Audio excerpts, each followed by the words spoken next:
Hello and welcome to this week's edition of the Munce Report. Well, the Queensland Winter Carnival's really ramping up and the excitement is building ahead of Saturday, where the stable has 5 horses engaged contesting stakes races at Doomben. As always, Chris Munce is here to give us some insight into the stable's runners. Welcome, mate, and it's been a good lead into the weekend with Fifi No Fuss getting the chocolates at the Sunshine Coast on Wednesday.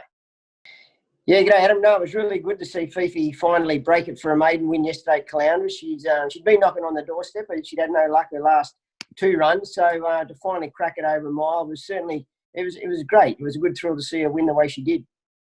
And obviously, she's a well-bred mare and taken a bit of time to put it together, but great for the owner, given he bred and raced Fire Up Fifi, which many people would know, given she was a bit of a cult figure in Queensland.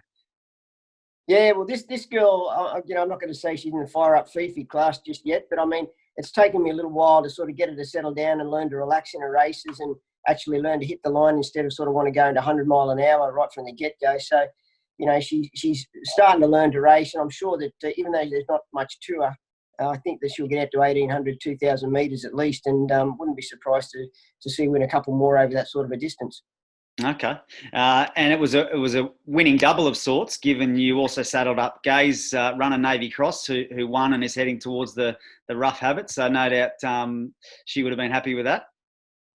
Yeah, no, Gay was very happy. She ran me as soon as I hit the line, very excited. But yeah, unfortunately, I can't take much credit for that. He was only here for a week or 10 days. But young Emily had been riding him work every morning, and she was very confident of him going into the race, Emily Lang, and I was glad to see the horse win the way that he did. It was certainly very brave. Very good. All right. Well, let's. It's a big weekend of racing for the stable, as I mentioned. 5 runners at Doomben on Saturday, and also runners heading to the Gold Coast and Sunshine Coast on Friday, and also one engaged at Toowoomba on Sunday. So obviously, lots of interest around the feature races this week. So let's sort of start there. The listed Bill Carter Stakes over 1,100 for the 2-year-olds. You've got 2 runners engaged here in Papaya and also Sakura Star. Papaya was initially heading to Rockhampton for the carnival up there, wasn't she? So you've given her a freshen up heading into this.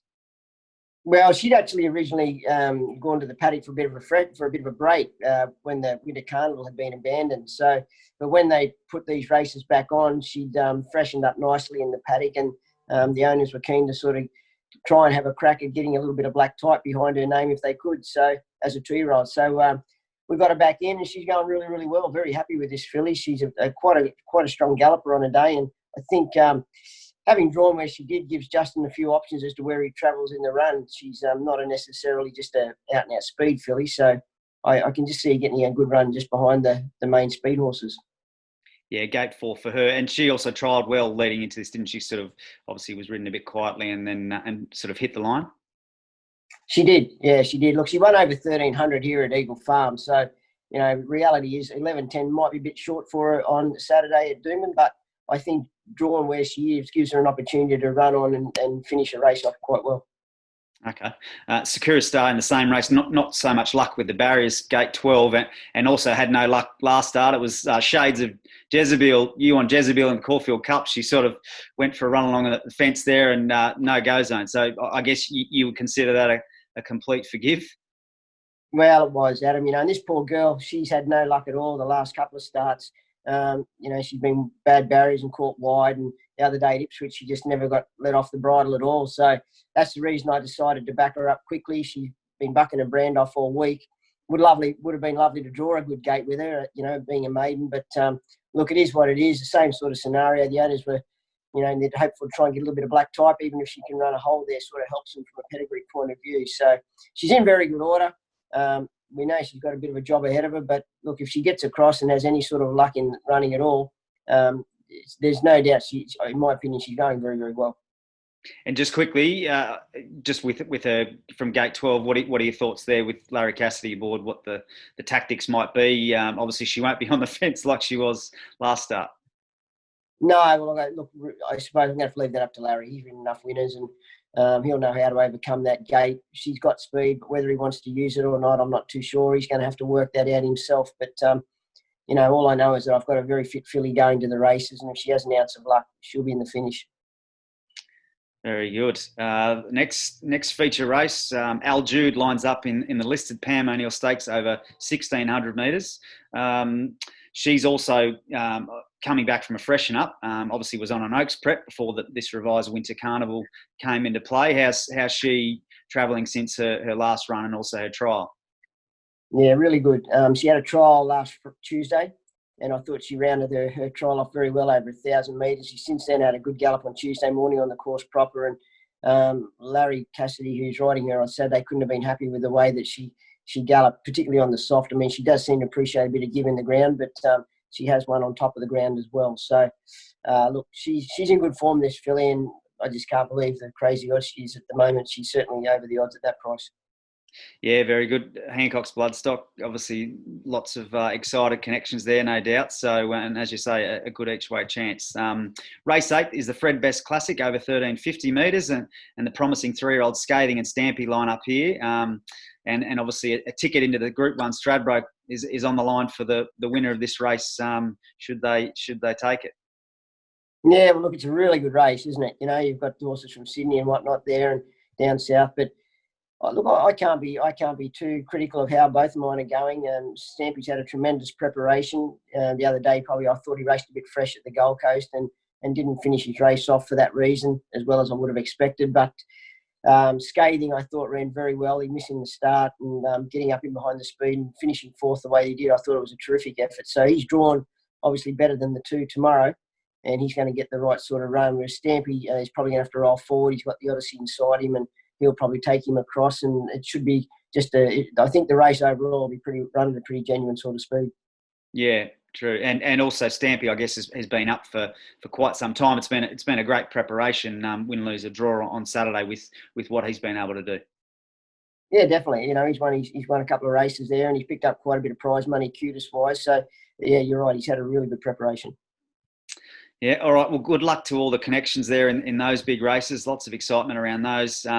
Other meetings across the weekend, let's touch on those. On the Gold Coast on Friday, the stable has the very popular Starkers making his comeback from injury for his large group of owners. And great to see him obviously win a trial recently. And it's been a big body of work just to get him back to the races, hasn't it? Just talk us through what you've had to do with him and what his injury was and the process. Yeah, well, Adam, it's been a for me personally, it's been very satisfying. It's been a good challenge to get this horse back. I mean, the first diagnosis wasn't good. He'd done a suspensory, and you know, there was reports that he probably wouldn't race again, and all the sort of dire reports that you get back. But we sort of set to work. We had a plan to rehabilitate him and get him back going again. And he was at my house for quite some time, where we did a lot of work with him and to rehabilitate him. And touch wood, so far he's been 100% sound. He trialled very, very well the other day. He's obviously been off the scene for a little while, so whether he's ready first up to win or not, I don't know. But he's certainly trialled up good twice now. He's had 2 trials and he's trialled up well both times. And you know, you've got to remember he's a horse that did run second in a good race to Gem Song here probably 12 months ago over a mile. So he is a good galloper. There's no doubting about that. And he probably strikes just a nice race to kick off in tomorrow. And no doubt, I mean, the owners have had a great ride already. They've had he was a bargain buy, and then as you said, what he was able to do last preparation prior to the injury. So no doubt, you know, they're very attached to him. We know that they must be excited. Have you had any messages heading into the weekend? Oh no, they're all excited. I've had no messages yet, but I'm sure come race day there'll be a few come flying in. But no, look, they've been very patient. They understand the injury and what the process that was involved to try and rehabilitate him. And they knew that even at the time there was no guarantee that he would come right. But, you know, thankfully he has. He's back in good order and looking forward to go to the races. Very good. The other runner you had, Degar, accepted on the program, but I believe you're looking elsewhere with him for another day. I think I will. I think I'll wait with Degar, even though he's drawn well. He galloped there on Tuesday morning. Probably just felt the gallop a little bit more than what I'd expected. And, you know, I just think it's a very, very strong race there on Friday. And I just don't know whether he's sort of mature enough yet to be able to take on them seasoned gallopers. Even though he's nearly 4, he's only a lightly raced horse. And he's only had half a dozen starts or so. So for that reason, I think I'll wait and just try and find another race for him in the coming weeks. Okay, then we move on to the Sunshine Coast on Friday night. Lots of excited connections here also, as two 2-year-olds make their anticipated debuts, Brannigan and Goldschlager, and they both trialled well recently heading into their first up assignments. Yeah, two really nice horses. Brannigan's showing speed in both outings this time around, and he won his last trial quite nicely, I thought. But in my opinion, he's a horse that's still a work in progress. He still hasn't learnt to get down and gallop properly. He's got a lot of natural ability there, but I just think he's got a little bit to learn. Goldschlager, on the other hand, she's a nice filly, very professional. She's had a prep last time in where we were about to go to the race, and she got a bit of shin soreness, so we decided to back off her and look after her. But touchwood this time, she's been very, very sound, and she's had two nice trials leading in tomorrow's event. Yeah, she hit the line well in her trial too, didn't she? Settling back and finishing off. Yeah, she did. And look, 1,200 first up, I suppose, could be a question mark. But as I said, she's done plenty of work, and she's a pretty natural little galloper. So I think that she'll handle the 1,200 no problems.